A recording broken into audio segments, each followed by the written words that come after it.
Om Namo Bhagavate Vasudevaya.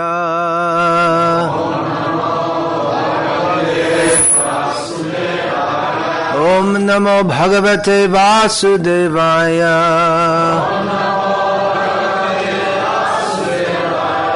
Om Namo Bhagavate Vasudevaya.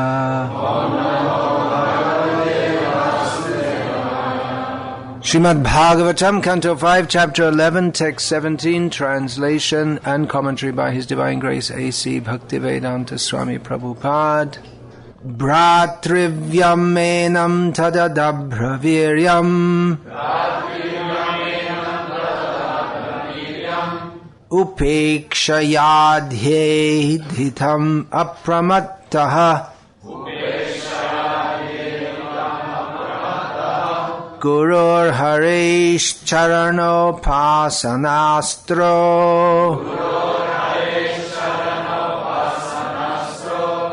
Jahi Kang Swayam Atmamosham.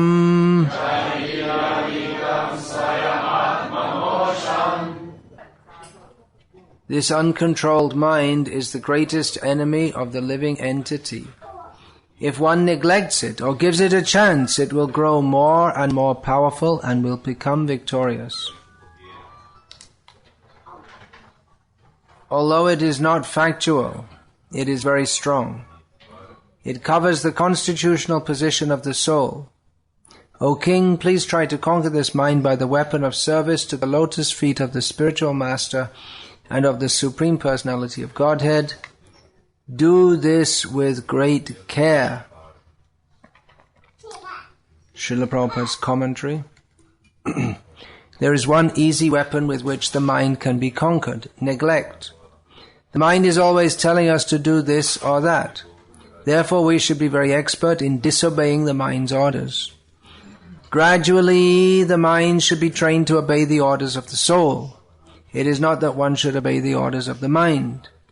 Srila Bhakti Siddhanta Saraswati Thakur used to say that to control the mind, one should beat it with shoes many times just after awakening and again before going to sleep. In this way one can control the mind. This is the instruction of all the Shastras. If one does not do so, one is doomed to follow the dictations of the mind. Another bona fide process is to abide strictly by the orders of the spiritual master and engage in the Lord's service. Then the mind will be automatically controlled. Sri Chaitanya Mahaprabhu has instructed Srila Rupa Goswami, Brahmanda Brahmite Kono Bhagyavan Jeev Guru Krishna Prasade Pai Bhakti Lata Bij. When one receives the seed of devotional service by the mercy of Guru and Krishna, the Supreme Personality of Godhead, one's real life begins. If one abides by the orders of the spiritual master, by the grace of Krishna, he is freed from service to the mind. Sometimes we hear that the senses are our enemies. Sometimes we hear that lust is the enemy. Same word is used in Bhagavad-gita. Jahi Shatram Mahabaho. Conquer the Jahi. The same word is used as here. Conquer. Imperative. Conquer. There Krishna uses the word in relation to lust. Kama Rupa Durasadam, knowing that this enemy in the form of lust, one should conquer it. And here the discussion is about the mind, how to conquer the mind. So, who is the enemy? Difficult to track down. If you can't see if you're not sure who your enemy is, then we're in big trouble, because you may be stabbed in the back at any time if you can't see clearly. No, actually, the enemy is ourself. Who is the enemy? We have seen the enemy, and it is ourself. Quote from Pogo cartoon strip, sent to me by a revered godbrother, so got purified on the way. We are our own enemy if we do not surrender to Krishna. And we are our best friend if we do surrender to Krishna. The mind is the best friend of the living being and can be the worst enemy. So decisions, sankalpa, vikalpa, to accept or not to accept, are on the mental platform. So that mental platform becomes purified if we have the intelligence to understand that we should surrender to Krishna. There's an apparent contradiction between the statement in the translation and in the purport. We are warned in the translation, if one neglects it, the uncontrolled mind, or gives it a chance, it will grow more and more powerful and it will become victorious. So it's said here, don't neglect the mind. If we neglect the mind and just let it run rampant, then we'll be overcome by the mind. But then in the purport, we find out that one easy way to conquer the mind is to neglect it. So it seems like a contradiction, doesn't it? Well, one should not neglect to neglect the mind. If we neglect the uncontrolled mind and just let it run rampantly uncontrolled, then we're in trouble. But if we recognize that the mind is uncontrolled and just neglect its orders, then we're not in trouble. So it's not it's not a contradiction, although it might seem to be. Now, here in this section of Bhagavatam, there's a lot of discussion on the nature of the mind. Jara Bharat, who by his wrong decision, he in his previous life, 2 lives previously, because of his uncontrolled mind, he had to fall down into the animal species. When we say wrong decision, it's exactly this position. It wasn't really a decision. It wasn't that he decided, I'm going to become attached to a deer and forget about my devotional service to Krishna. He didn't make a decision like that. But he found he came across the deer, newly born deer. And he thought, I should look after the deer. And he didn't recognize, he neglected to control his mind. He should have known that now my mind, he was in the forest for what? Meditation, tapasya, austerity, to control the mind. He should have recognized that now my mind is going out of control. But he failed to do that. And gradually, he lost the whole thread of what he'd come to the forest for. And he just became attached to a deer, which is ridiculous. If you consider he had all the opulence of the empire and the affection. He became affectionate to the deer. He had the affection of his wife, family, citizens. He gave all that up as Maya and became attached to a deer because of the uncontrolled mind. Therefore, one should not neglect the mind and just let it wander here and there, because the mind wanders and catches us and throws us into the material world, material consciousness. So one should be aware of the mind, and what the uncontrolled mind gives moment by moment all kinds of ridiculous propositions. Every one of them is ridiculous. Everything that Maya presents to us is ridiculous. So if we don't neglect that, then we get into trouble. And we see it's true. It's not something that we're talking about. The karmis, they're all in Maya. They don't know about Krishna consciousness. They have uncontrolled senses. But it's true of devotees also. And we say the same principle applies. Someone may be controlling their mind, acting in Krishna consciousness for many years, and then the same thing that happened to Jara Bharat. They neglect to control the mind. They may think, now I have transcended all these lower injunctions, and they fall down because they neglect to control the mind. It's very dangerous to think that, as Prabhupada mentions here in this section of the Bhagavatam, one should never trust the mind. Never trust. Don't say, now I am an advanced devotee, so I don't have to control the mind. Anyone who thinks like that, finished. It's not going to be gradual either. It's going to be quick.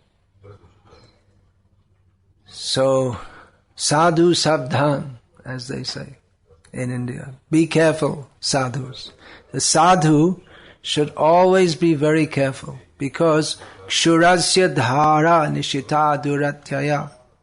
The path of spiritual life is sharp like a razor. We can cut ourselves very easily. So we should also be very sharp.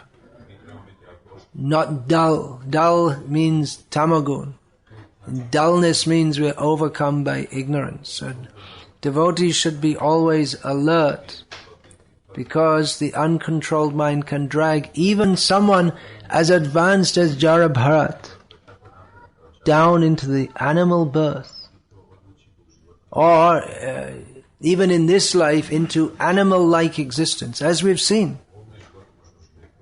Greater souls than us have been dragged down to animal-like existence because they neglected the basic instruction to control the mind, which is very difficult. It's very difficult to control the mind, but there is one easy way to do so, which is to neglect it. This is great psychology. This is the best psychology. The best psychology is no psychology. Because if we're thinking about the mind, and this, that, and what shall I do? And mind's telling me this, and this, and in my previous life, and in this, I went to a hypnotic regressor, and he told me this, and in this life, in my childhood, this, that. It's like digging in the garbage heap. Wherever you go, you're only going to get garbage. It's like, you think you can sort it all out and but it's just stinking garbage. And however you sort it out, you can put it very neatly if you like, in piles, but it still stinks.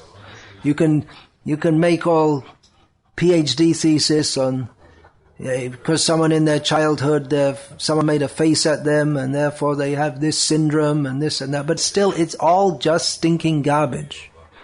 So what do you do with stinking garbage? You just throw it out, that's all. Neglect it. Let someone else, it's not my business. We shouldn't have anything to do with that unless we're crows. Crows like stinking garbage. So the business of psychologists is the business of crows, to take pleasure in the stinking garbage. But any cultured person simply neglects it.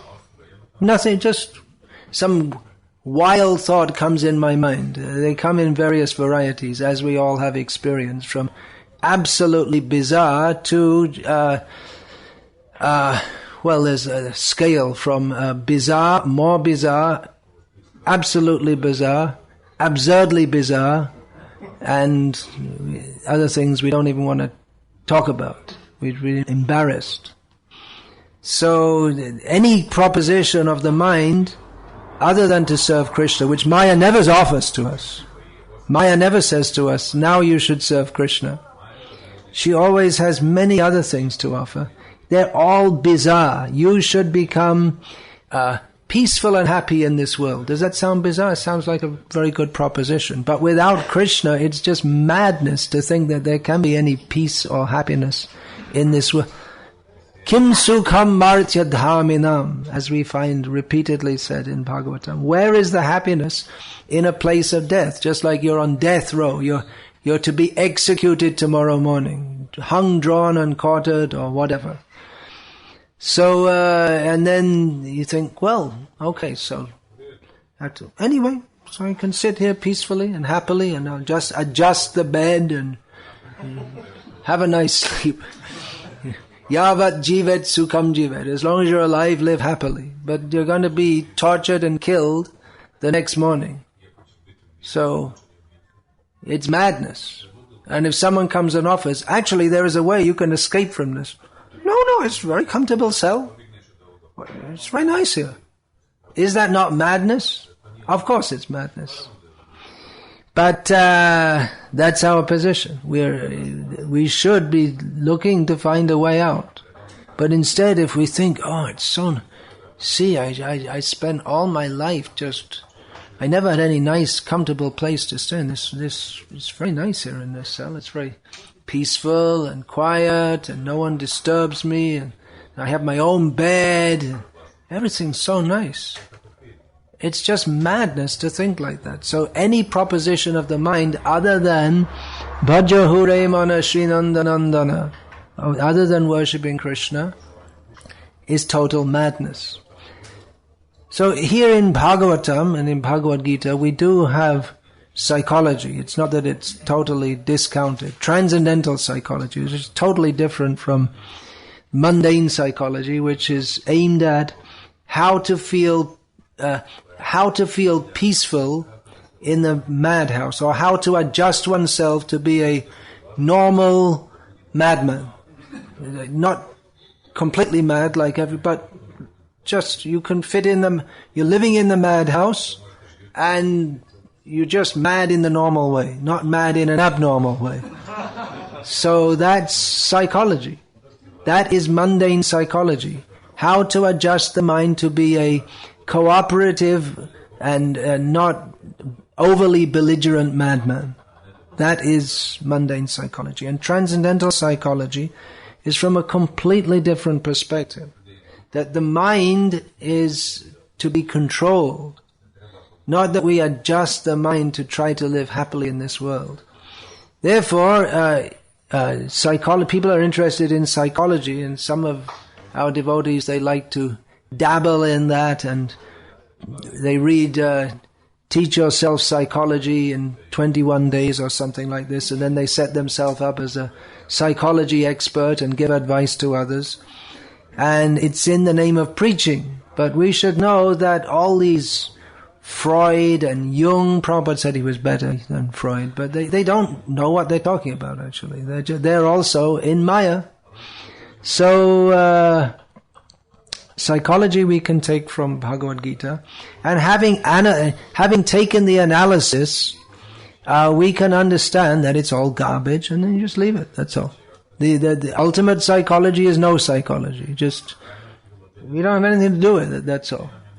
Just that means the mind proposes. Okay, now I've had enough Krishna. I've done enough Krishna consciousness for this lifetime. As one of my gurus, some Babaji in Bengal, and that wasn't good enough for him. Then he went to Radha Kund, spent some time there, and then he came and lived with us for some time in Bangladesh and hung around the ashram. Then he said, "Oh, I've done enough Krishna consciousness for this lifetime," and went back to New York and never seen or heard of since. Don't even know if he's alive in this body. So the mind may propose that. But if we follow that proposal, Neha, what is that? Neha Bikro Nashasti Pratyavaya. I've done something, so I'm Swalpam apyasya dharmasya trayate mahatobhyat. I've done a little bhakti, so it's okay. No, I'm saved from the greatest fear.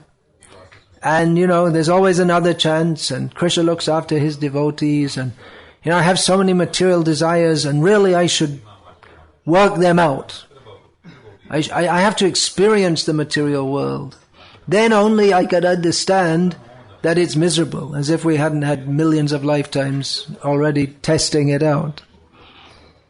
So and if we start to think, how could I do it? Is that really practical? Yeah. My mother's still there, she'd give me an apartment, and, getting older now, but I could put some cream on my face and look a little younger, and, no. And then tug of war goes on. There's no need for a tug of war. Just immediately the mind comes to the problem, finish, throw it off, turn it off. That's all. How are we to do that? To be absorbed in the mission of spreading Krishna consciousness, and automatically all these nonsense propositions will go away. If we're trying to find happiness in anything but serving the mission of Srila Prabhupada and the Acharyas, then our mind will have some other food to work, some other subject matter to deliberate on. But if we're if we just understand this principle, that it's in my own best interest to serve Krishna at every moment without deviation, then automatically when any other thought comes, then it's just rejected, that's all. Apuryamanam achala pratishtam samudram apa pravishanti asvat tadvat kama yang pravishanti save sashantim apnoti nakama kami. Just like the rivers, they may keep on flowing, they do keep on flowing into the ocean, but the ocean is so great it is not disturbed. So in the same way, material desires, they may keep on flowing, but the devotee remains peaceful because he's not, his mind, his mental state is bigger than that of a river. Just like the ocean is bigger than the river, it's not disturbed. So if a devotee has a bigger desire or a better desire than to enjoy this material world, then the desires for material enjoyment, they become insignificant. Samsara bhashana mo kabe tuchha habe. Narottam Das sings to Nityananda Prabhu. He sings that when Nityananda Prabhu gives his mercy to me, then my material desires will become insignificant. Actually, they are insignificant, but our mistake is that we think they're significant. But Nityananda Prabhu, he is the preacher, he's the main preacher in Chaitanya Maha, he's the original preacher in Chaitanya Mahaprabhu's Sankirtan movement. So if we get his mercy, then our material desires will become insignificant. It doesn't mean they're just going to go away. They'll keep on coming. Maya is empowered to give us all kinds of propositions, one after the other, non-stop. Even in the night when we're dreaming, she doesn't even stop. It comes in the dream comes, dong, dong, dong, dong, dong, dong, dong, and then you have to, in the dream, you have to think, wait a minute, I'm supposed to be a servant of Prabhupada, this is all nonsense, and then, like that. So even she doesn't stop. She is 24 hours busy. And she has many different ways of pulling us down.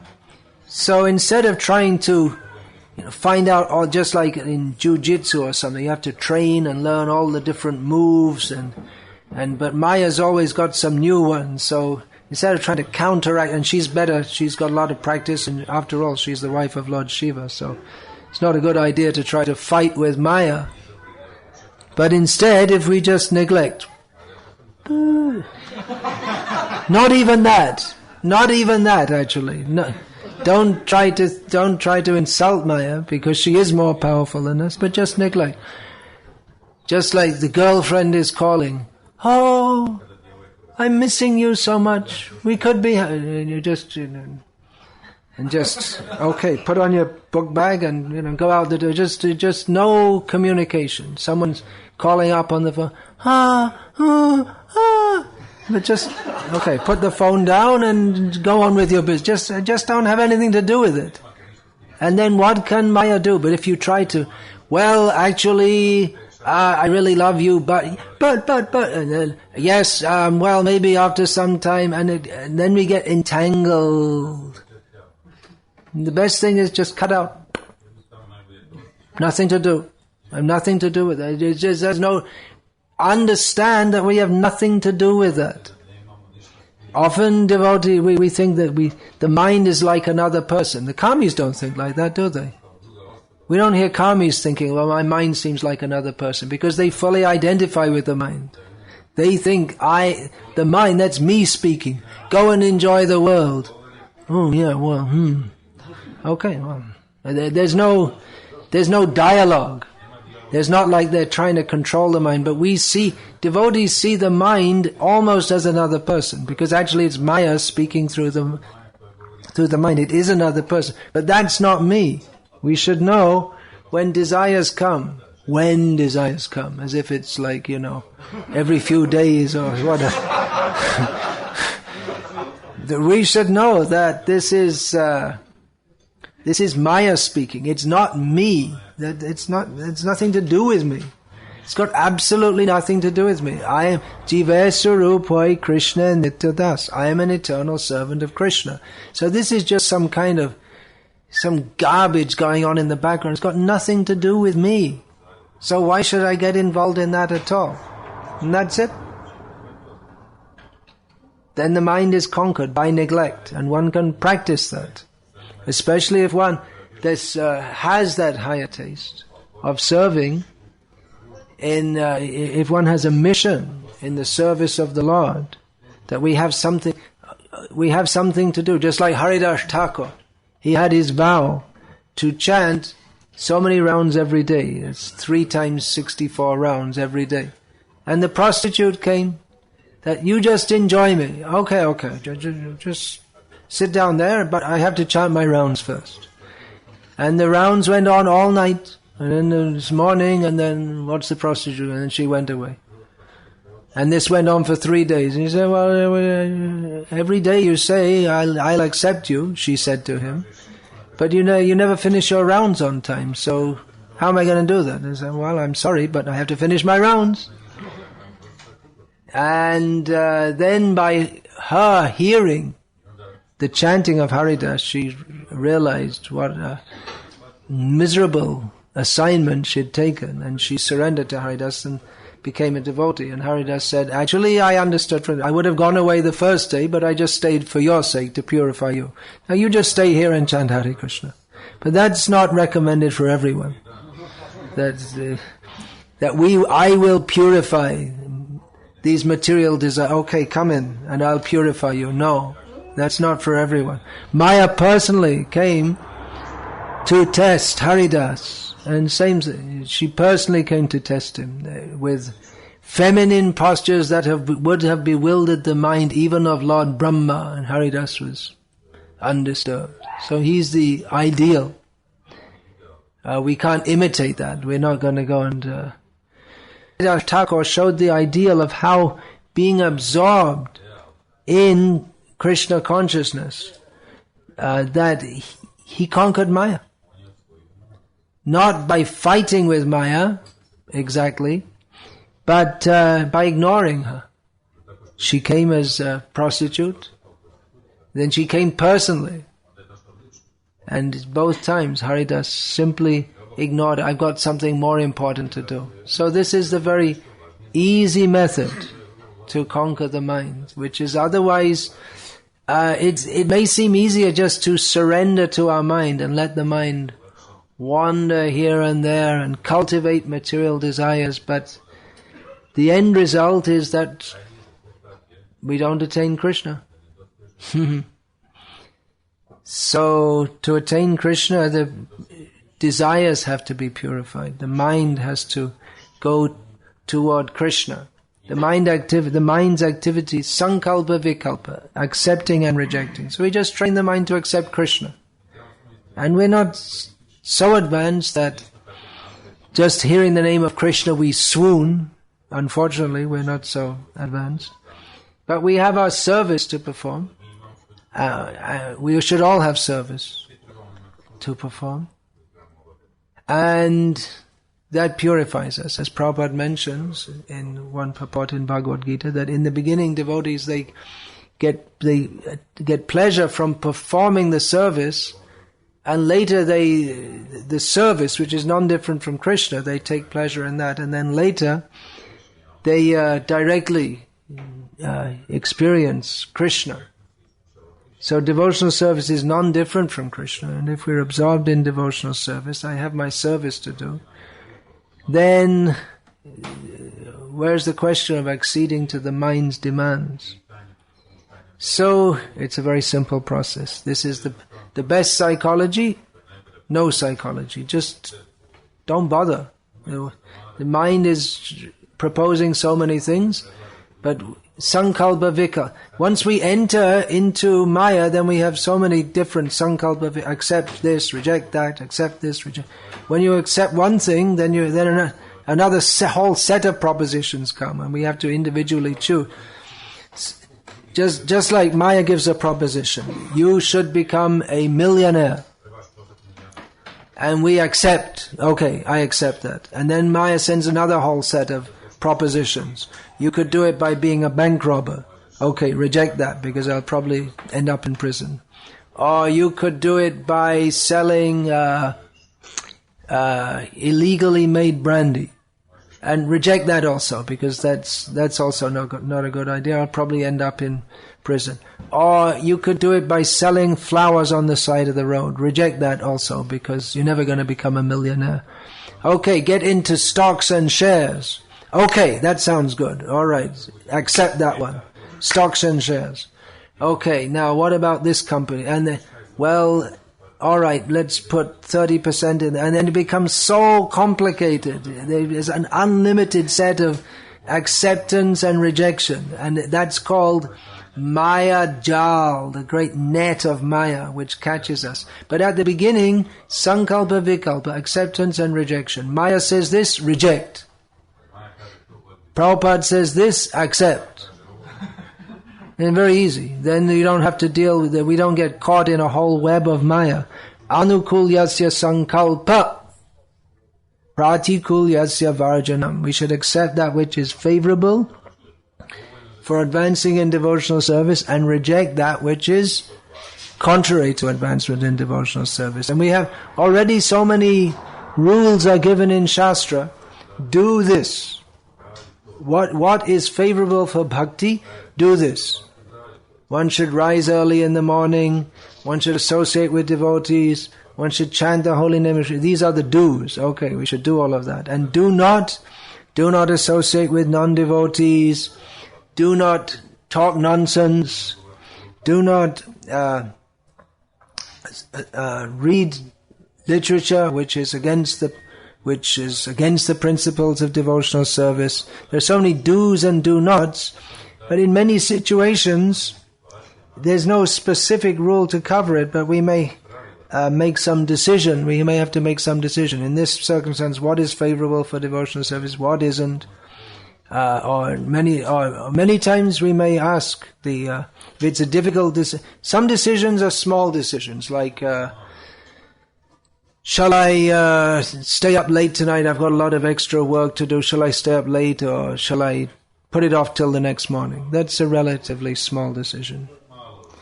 Could be, of course, it could have far-reaching effects, but say it's washing the pot. Should I put it off till the morning? No, don't put it off till the morning. Brahmins don't do that.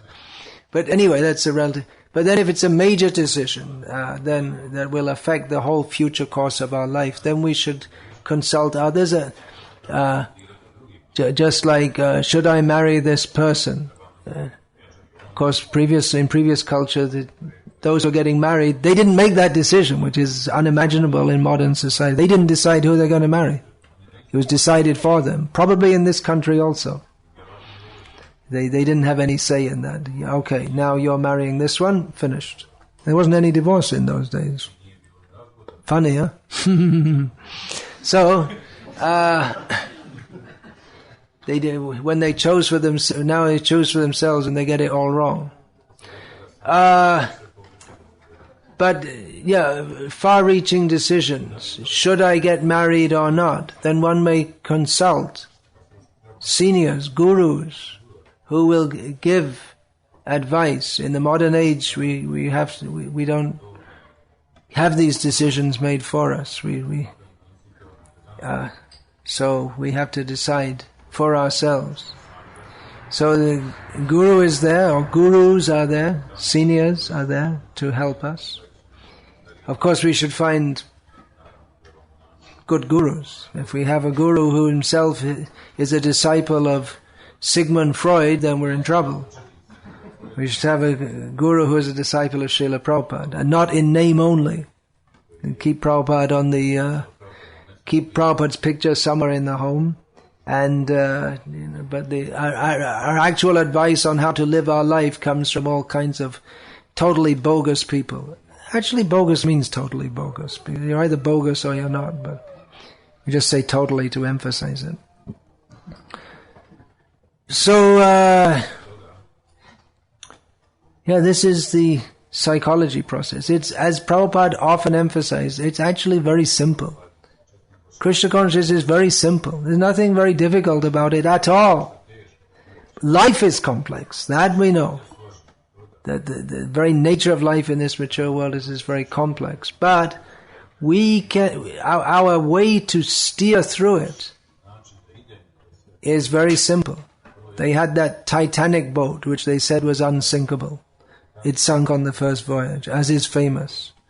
But we have an unsinkable boat, which is the mercy of Krishna, the instructions of Krishna. That is an unsinkable boat. It can go through all the worst storms.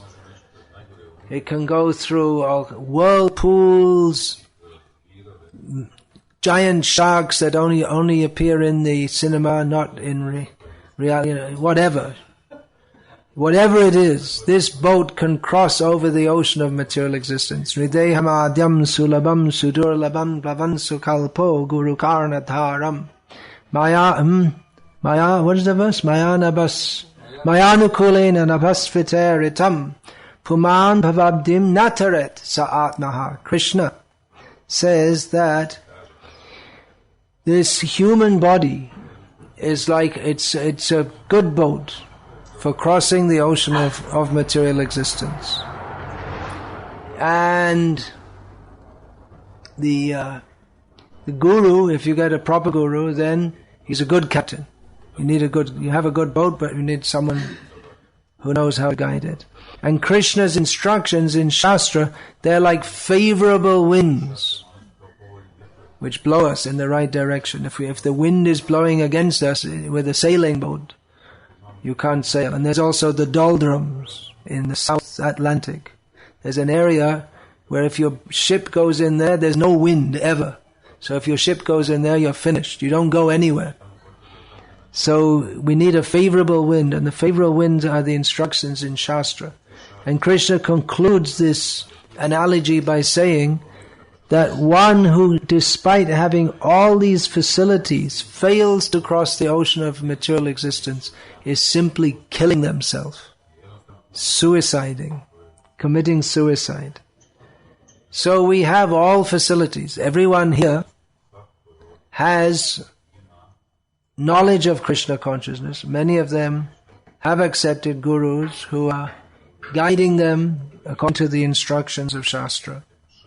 So, according to Krishna, who's always right, if we don't take this opportunity to cross the ocean of material existence, then we're simply killing ourselves. What an indictment. We're killing ourselves. So, what does it mean? We don't take advantage of all these facilities. Means that instead of listening to the captain, we think, hey, what are you talking about? I know better. That means we're listening to the mind. Prabhupada said this, but if Prabhupada was present here now, I could convince him that he was wrong. This is a pronouncement of I'll talk about that this afternoon. One of Prabhupada's disciples says that he was wrong, but he was quite good, but I could convince him better. So we may think like that. Or we may not be so bold, or we may just ignore the instructions of the Guru. You're just sunbathing on the deck. And the Guru says, there's a storm coming. No, it's all very peaceful. It's nice sun. Has anyone been in Bengal in the month of Vaishak? Boishak. Boishaki Jor means a storm in the month of Boishak. So in the month of Boishak, it's very hot all day. Extremely hot. And then every 3 or 4 days, in the evening around 5 o'clock, it's very suddenly there's a huge storm. It just blows up and it's just hot, hot, hot, hot, hot. No, not even a blade of... Nothing moves. The birds don't move. It's too hot to fly anywhere. Everything's just still. And then all of a sudden, the wind starts to gently blow. Within 5 minutes, it's a massive storm with rain blowing everywhere, banana trees blowing down. If there's any cloth left out to dry, it's all blown away. If it's on the line, it may get ripped off. So it comes very quickly. We're not expecting it. So he may think, yeah, everything's nice, everything's peaceful. And then the storm comes very suddenly. And if you're not prepared, then it destroys everything. Who knows, who's experienced, they can know. No, it's coming. They'll tell someone, I was in a village, and I put in that glimpses of traditional Indian life, but I was in a village, and it was hot like this, and there was just in the very, very distant rumbling sound of thunder. And this old man said, Bolche Amiaschi. He said, I'm coming. And then immediately everyone ran around, brought in all the cloth that was drying, put in the calves, and, there's like dal balls drying in the sun, just everything inside. And then it was a massive storm. So those who know, they can see a little, it may seem just a little rumbling in the distance, and still the sun is shining, it's hot like anything. Those who know can see that it's coming. And those who know can see it's coming means it's always coming. Whenever it seems nice, you can know, whenever everything seems nice, you can know that there's a big problem coming. There was maybe 10 or 12 years ago, there was an article in Newsweek magazine entitled, I can't remember its title, but the subject was America's hegemony, or just the Soviet Union had collapsed and America was the one power in the world, and they were celebrating. They showed pictures of Coca-Cola in Pakistan and McDonald's in Shanghai, and it's it. We're on top of the world. Nothing can touch us. It's great. We won the Cold War, and now look, just 12 years later, 15 years later. The people have lost faith in the government. The economy is a wreck. They're embroiled in this war, that war, another war, and the future looks bleak. So it looked like they were on top of the world, and very soon they came down. That's Maya. That's the way Maya works.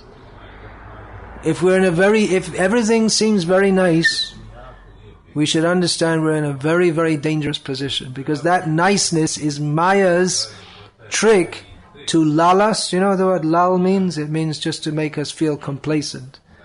Just like everything's very nice, no problem, and then smash, smash, smash, smash.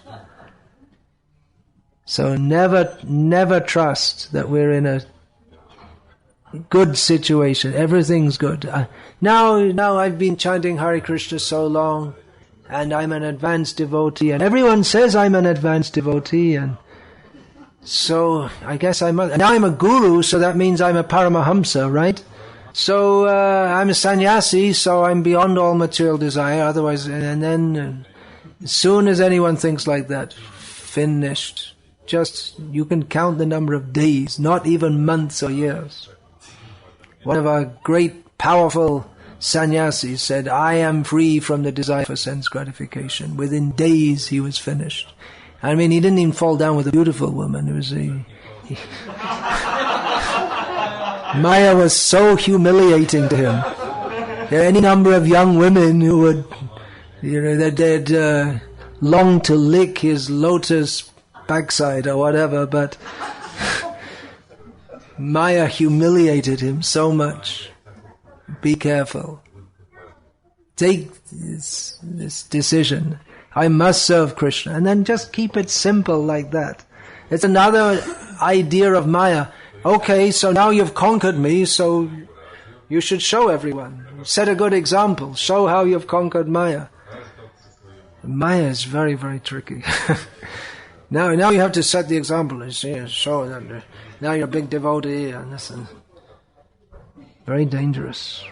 Very, very dangerous.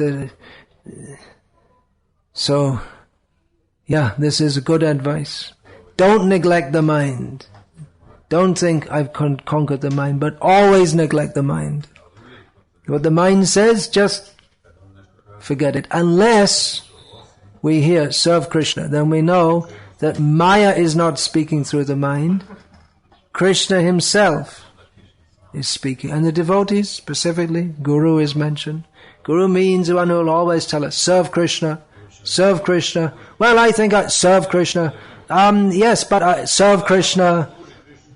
Yeah, I'm going to serve Krishna by becoming a multi-millionaire, and then I'll give some. I'm going to serve Krishna by becoming a famous rock star. No, I'm just the mind, that's all. The uncontrolled mind. Neglected. Hare Krishna. Any question or comment, please? Yes. I cannot give reference now because I don't remember, but Srila Prabhupada said that Krishna consciousness is simple. Krishna consciousness is simple for the simple and difficult for the crooked. I heard that he said Krishna consciousness is simple but not easy. Krishna consciousness is simple but not easy. I don't remember that. It sounds possible. But we should be careful also, because I regularly get people telling me Prabhupada said this, or they send it out in an email. Then I ask them, could you give the reference for that? Silence. Or was that someone sent me an email recently, and at the bottom he put that Srila Prabhupada said that material life is, spiritual life is difficult, but material life is impossible. So I sent back an email saying, could you give me the reference for that? I don't remember ever hearing this before. No reply. So, we should be a little careful. I'm not aware of that quote. If it may be. Or maybe it's a good statement even if Srila Prabhupada didn't say it, actually. Even if Prabhupada didn't directly say it, it's a good quote. If Prabhupada did say it, all well and good. But that's a good point to consider. The Krishna consciousness is simple but not easy.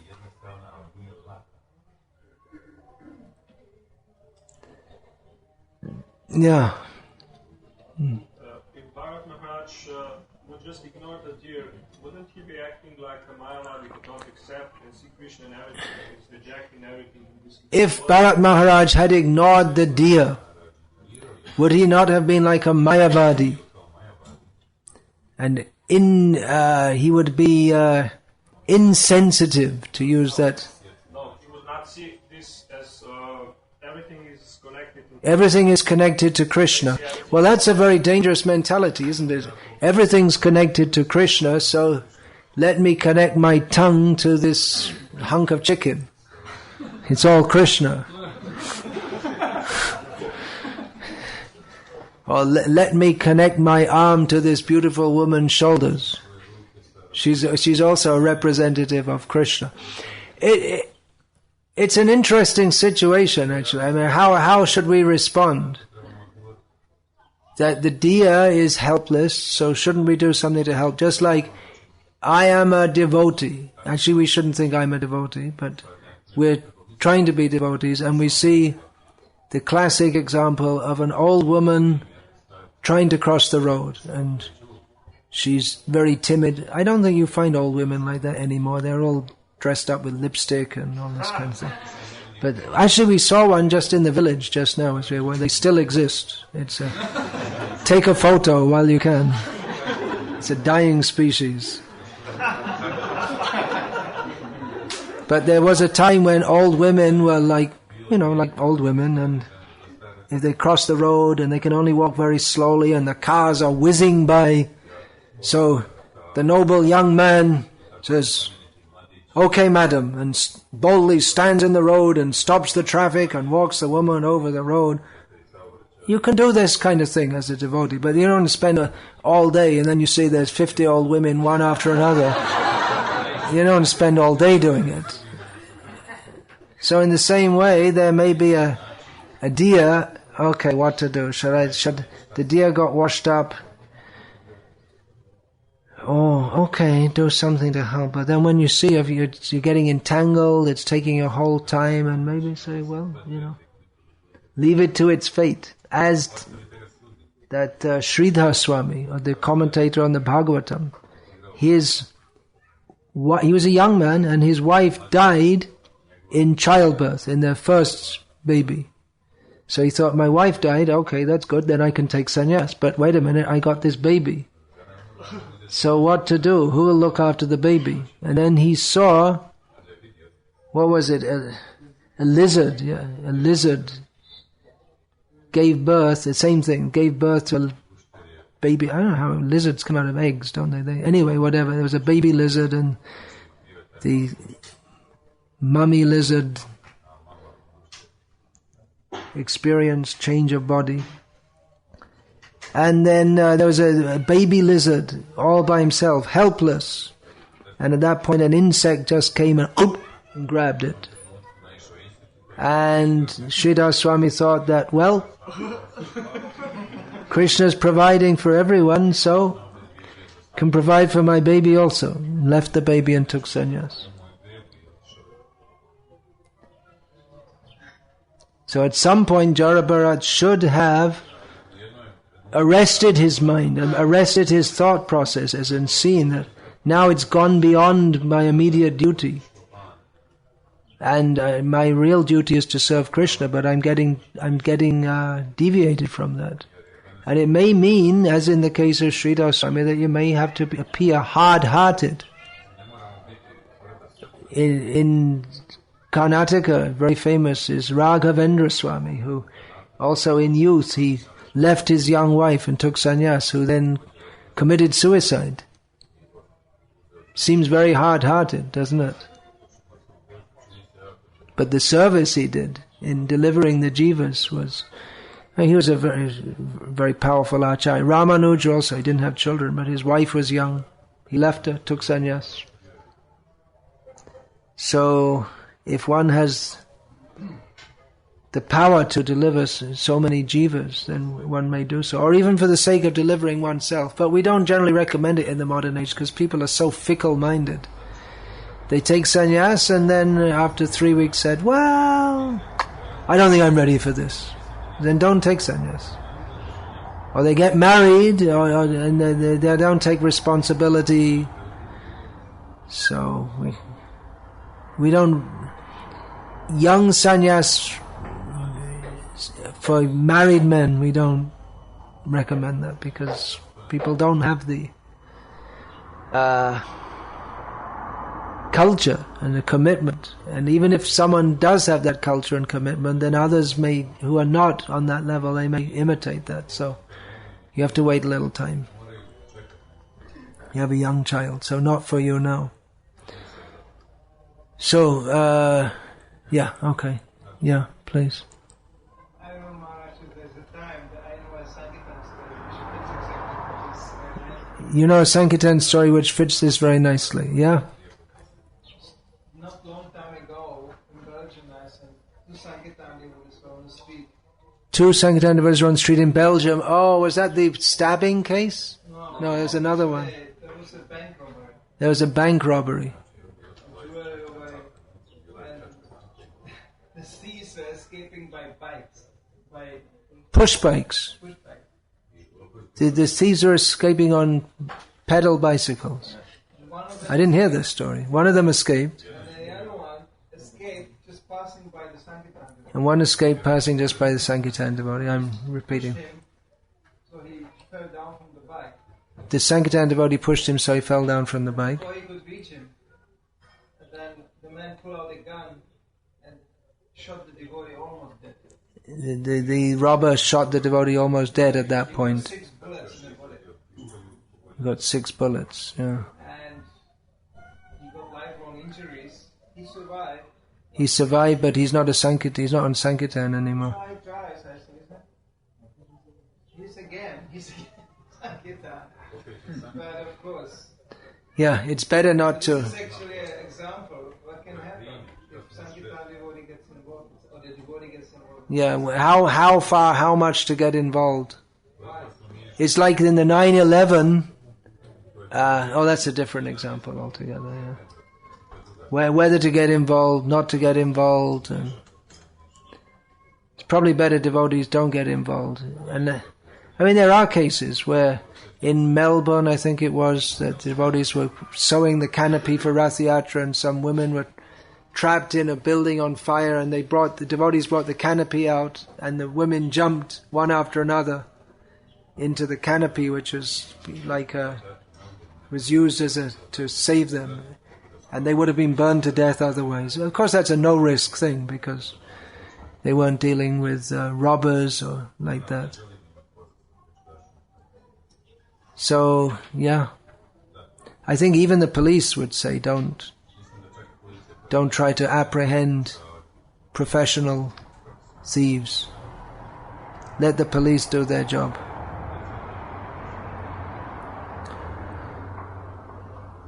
Yeah, you're going to say something, Tirtha Prabhu?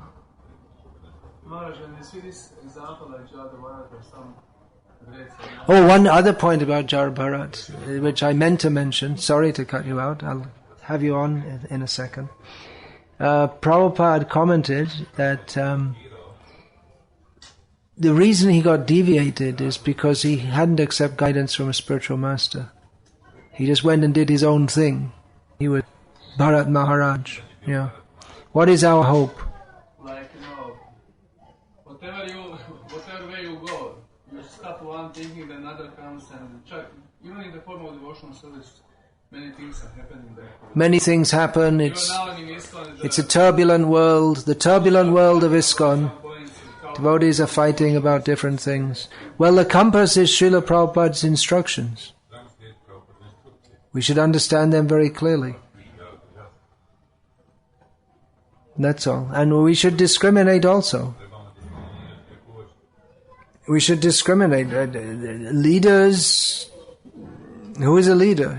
Who's the authority to lead if they're following Prabhupada's instructions? If they're promoting something else, then they're a misleader, that's all.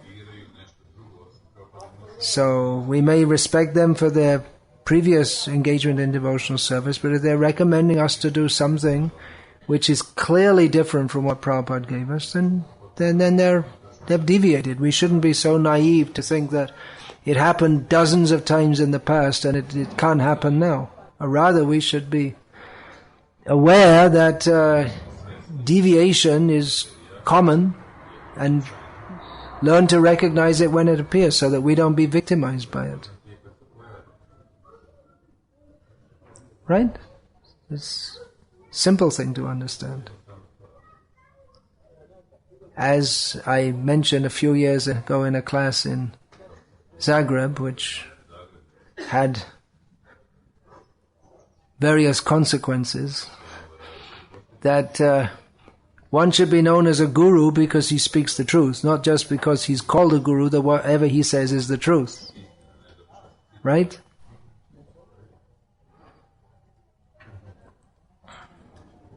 That wasn't a very popular statement because devotees they wanted to have a sentimental approach. They didn't want to have a shastric approach. They wanted to have an easy going, just someone tells you this is a guru, okay, he's a guru, and then just turn off your mind. And when it says to neglect the mind, it doesn't mean to turn, it means to neglect its wrong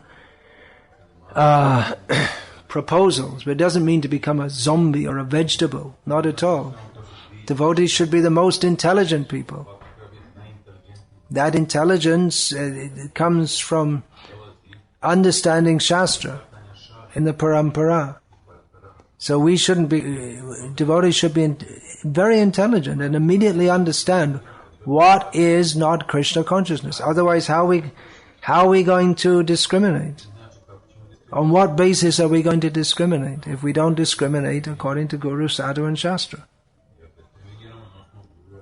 Guru, it means follows his Guru, that's all. Very simple thing. Very simple. So what to do in that situation? You come to class and then you see the half class is okay, half class maybe not. Half the class is okay and half the class is not okay. That means all the class is not okay. And the person is Guru. That's what's called Apasampradayak. The Apasampradayas, they appear to be somewhat okay. The 13 Apasampradayas, among them, most of them recognize Chaitanya Mahaprabhu. They chant the holy names. They do a lot of things which are good. But for the wrong thing, they're condemned. The Gauranga Nagaris, they worship Chaitanya Mahaprabhu and Vishnupriya very nicely, but they have the wrong idea that Chaitanya Mahaprabhu is in the mood of enjoying the women of Nadia. It's a wrong idea. It's offensive to Chaitanya Mahaprabhu. They have great kirtan, They're really into Chaitanya Mahaprabhu, but everything seems nice, but they got that one thing wrong, and the one thing wrong, everything's wrong. It's a deviation. So that's more dangerous. If someone sits down and spouts absolute nonsense, that we were all banana trees in our previous lives or something like that, someone will believe it, whatever you say. But we don't expect, although you never know in these days, we don't expect devotees to believe that.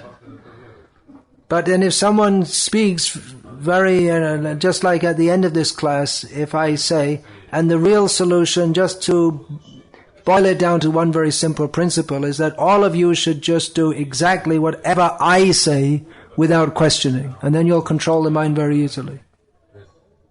Then you may say, well, the class was very good, it was very logical, according to Shastra, and then he gave some little secret which we didn't know before. And, okay, that makes it easy. All right, we'll just do whatever he says, without question, without thinking. And many devotees think like that, actually. They think, I should just, even if the guru does something which is clearly outside the mandate of Srila Prabhupada, they think, well, he's a guru. But that disqualifies him immediately. More or less, I said these things a few years ago in a class in Zagreb, and that's why we have the Lika festival, actually. For saying these things, we had to have our own festival because it wasn't appreciated. Well, maybe the result was good.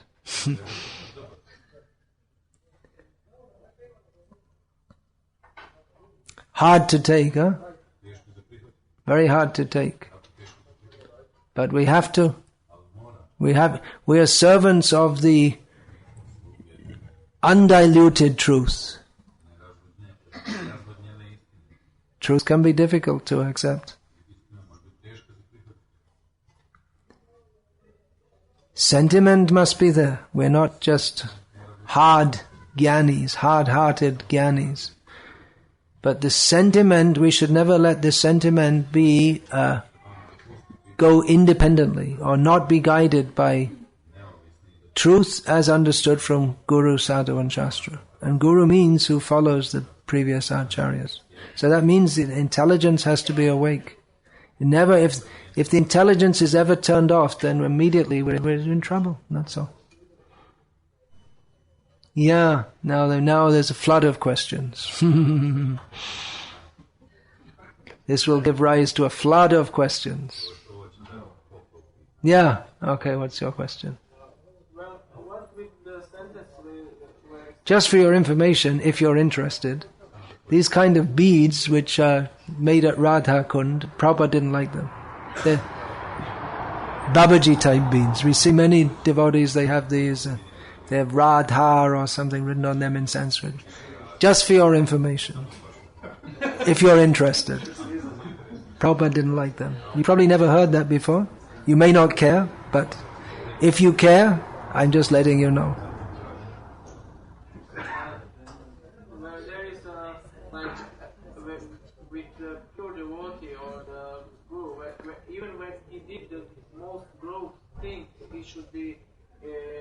Even when the pure devotee does the most gross things, he should be. He should be respected. Yeah, but not necessarily that he's. If someone is deviating, it doesn't mean that you disrespect them, but it also doesn't mean that you follow them.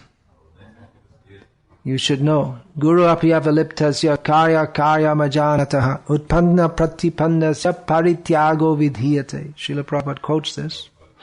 Statement of Bhishma Dev. Prabhupada quotes this in the Bali Maharaj section of Srimad Bhagavatam.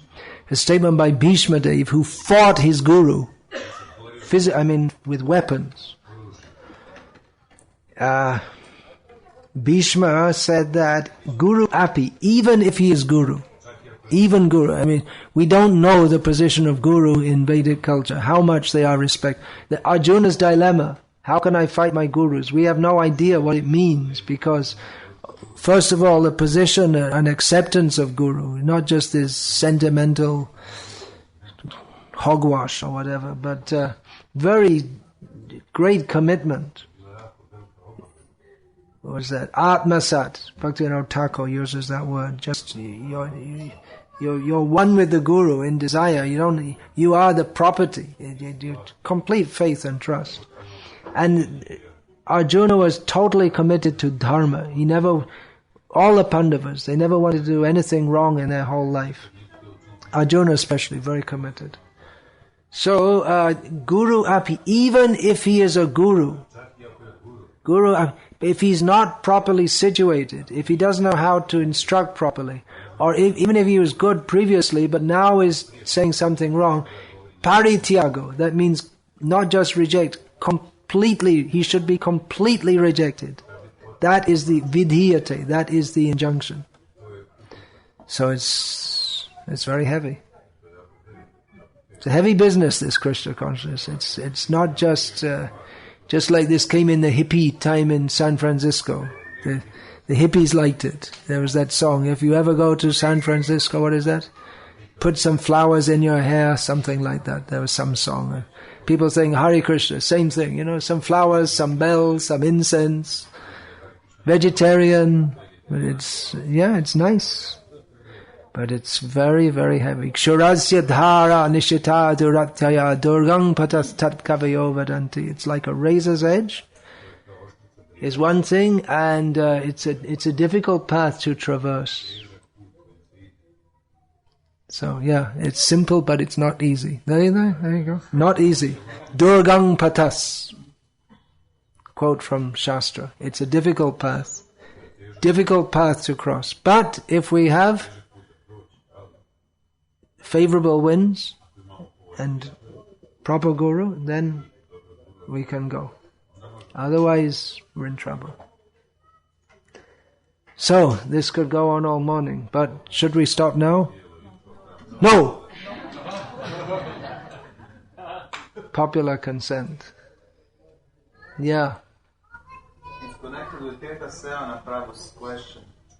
For example, if somebody quotes his own guru. Someone quotes my guru. Yeah, this is a problem. My guru said that and that, and for example, I don't agree with that, neither it's said in Prabhupada's books. What's the proper... How to settle this? Well, this is a problem. Then one guru says this and one guru says that. And we have to see what Prabhupada says. But sometimes what Prabhupada says is interpretable also, because Prabhupada sometimes said different things under different circumstances. Or he sometimes said things but he didn't enforce it. Just like Prabhupada, he made it clear he didn't like the chanting of Haribol, Haribol, Haribol, Haribol, Haribol, Haribol, Haribol, on and on and on. But then sometimes he tolerated that. For whatever reason, maybe he didn't want to disturb the mood of the devotee, he didn't think the devotee was ready to accept that instruction, or whatever. So then, what do we do? Someone may say, well, Prabhupada allowed it, and say he allowed it, and someone else will say, well, he allowed it, but he didn't like it. And actually we should see what Prabhupada actually wanted, rather what he said, rather than what he allowed. But then different people may interpret differently, and that's actually what happens with different gurus. Different gurus do instruct differently in details, as is stated by Rupa Goswami in the Nectar of Devotion. So how to accommodate that all within one worldwide movement? It becomes difficult to understand. Srila Prabhupada said that we should address all women as mother, but in the early days it appears he even personally addressed some as Prabhu, all the devotees were doing. So what should we do? Should we stick to the hippie days standards, where Prabhupada was really not bringing in many standards at all, or should we come to that which is followed by all Shastras and Acharyas and even normal people, and what Prabhupada actually said to do in his books? Well, some people say, well, we should do what Prabhupada did in the early days. It was only later when all these sannyasis corrupted him that he became so strict about all these things. That's one interpretation. So people may interpret differently. Have a look. Look before you leap. Before you take a guru, look what you're getting. it is a principle to follow one's guru, and it does. You can get in trouble by offending your guru, even if he's maybe on some minor point. You might be right, but then if you make a policy of arguing with your guru, that's also not right. So it's a very serious business, that one. And exactly how to accommodate different approaches within one worldwide institution it's a challenge, no doubt. Some things are clearly deviant. I mean, Prabhupada, Nirvishesha Shunyavadi Paschatya Deshatarne, Srila Prabhupada came to deliver us from all the Mayavadis. So if we're promoting Mayavadis or speaking like Mayavadis ourselves, then it's clearly bogus. But it can be confusing. Mayavadis, some of them, they chant Hare Krishna also, and you may think, oh, they're devotees. But they're not. We should see all the symptoms before we come to a cheap conclusion. Yeah, okay. Then, ladies, there was one question, yeah.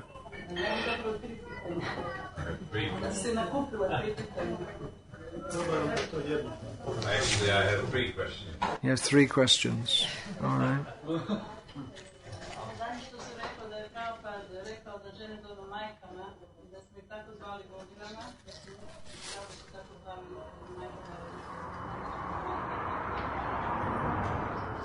The last point you said that every woman should be addressed as a mother. For years we did that. Every woman was addressed as a mother. For years, women were addressed as mothers within ISKCON.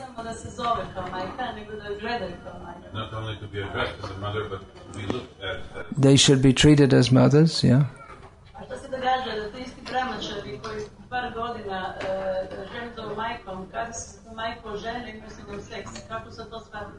And 2 years later, those same brahmacharis that called a person mother married that same person and have sex with that person. Yeah, and then the brahmachari who called one a mother married one of them. Does that mean that no one should ever get married? All women are to be addressed as mothers, and you can't marry your mother, so no one should ever get married. Is that the logic we're following?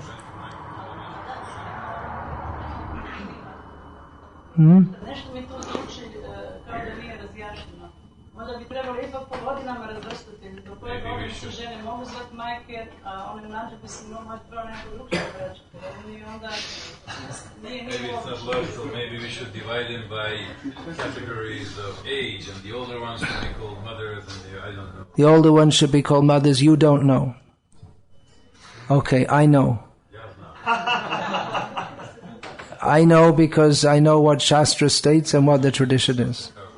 That all women except one's wife is to be addressed as mother. And even little girls. They're potential mothers.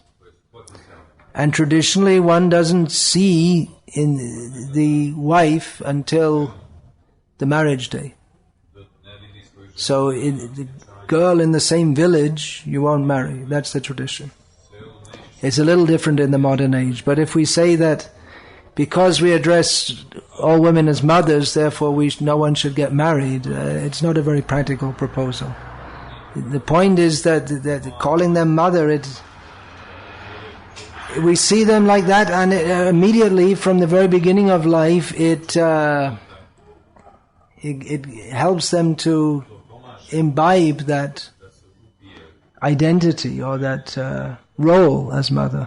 Anyway, I gave a 3-part seminar called Women, Masters or Mothers. It's in English. If you like, you can listen to it, and all these points are dealt with in detail, and I'm not going to deal with them again now because it'll take it was like 6 hours total. So it's on the internet. You can look at it. Staunch feminists have been saved by listening to that. So I'm told. Just logical points, that's all.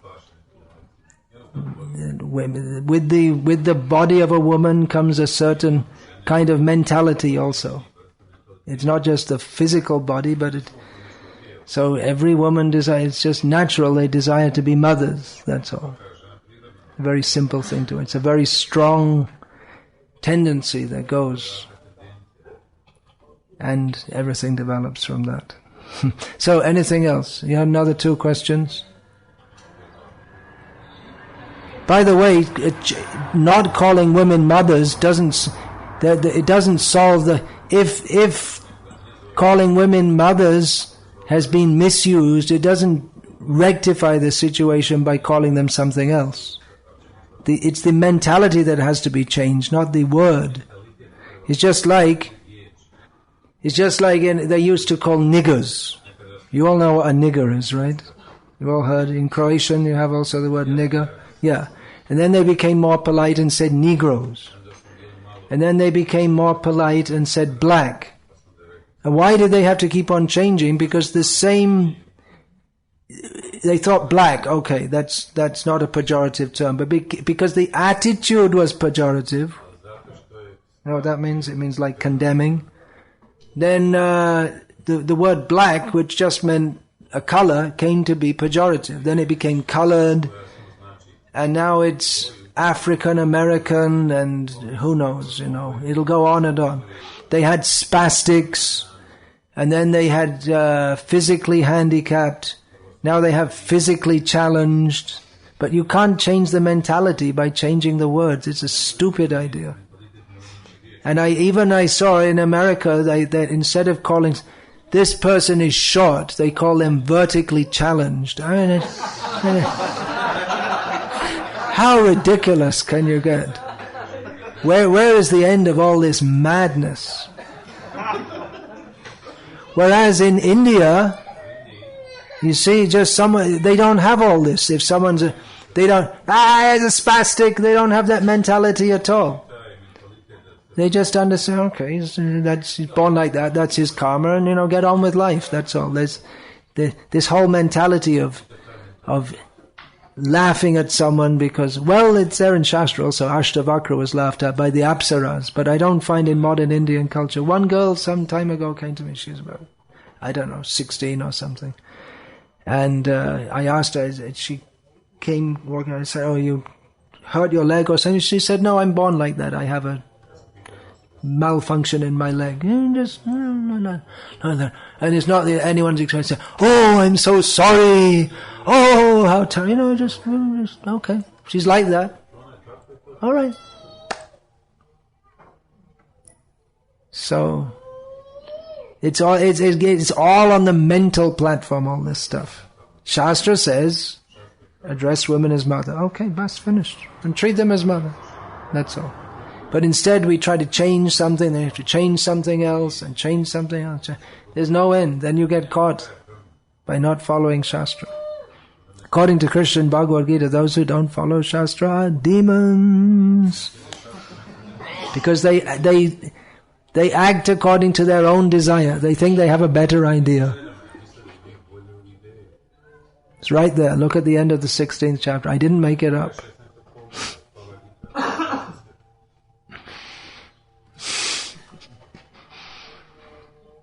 As Prabhupada mentions in one purport, Pravriting cha nivriting cha, look it up, chapter 16, text 9 it is, or 7, something like that. The demons do not know what is to be done or what is not to be done. In the purport, although it's not mentioned in the text, Prabhupada gives as an example that in the modern age, the demons, they want to give liberation to women and let them be independent. Oh, I don't like that. Prabhupada didn't really mean that. He was just being influenced by his Bengali background or by some nasty sannyasis. Of course, he didn't have any sannyasis at that time.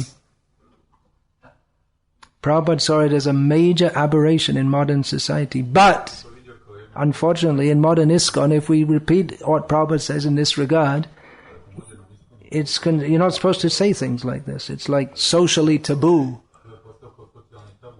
Something's wrong there, isn't it? If we can't accept what Prabhupada said. Well, we accept the modern psychological idea. The whole history of the human race is one of torture of women. And the people, Manu was a great woman torturer, and Prabhupada was a great woman torturer. And now we have to reverse it, and now the women should torture the men. And that's what they say, right?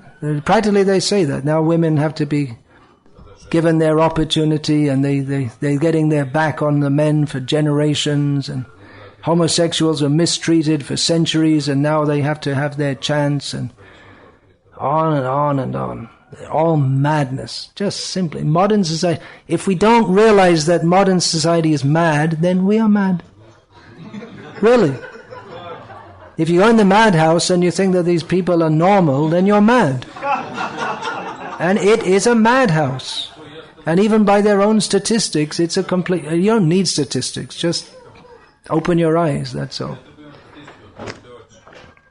So it's a disaster to think that these ideas of modern society are...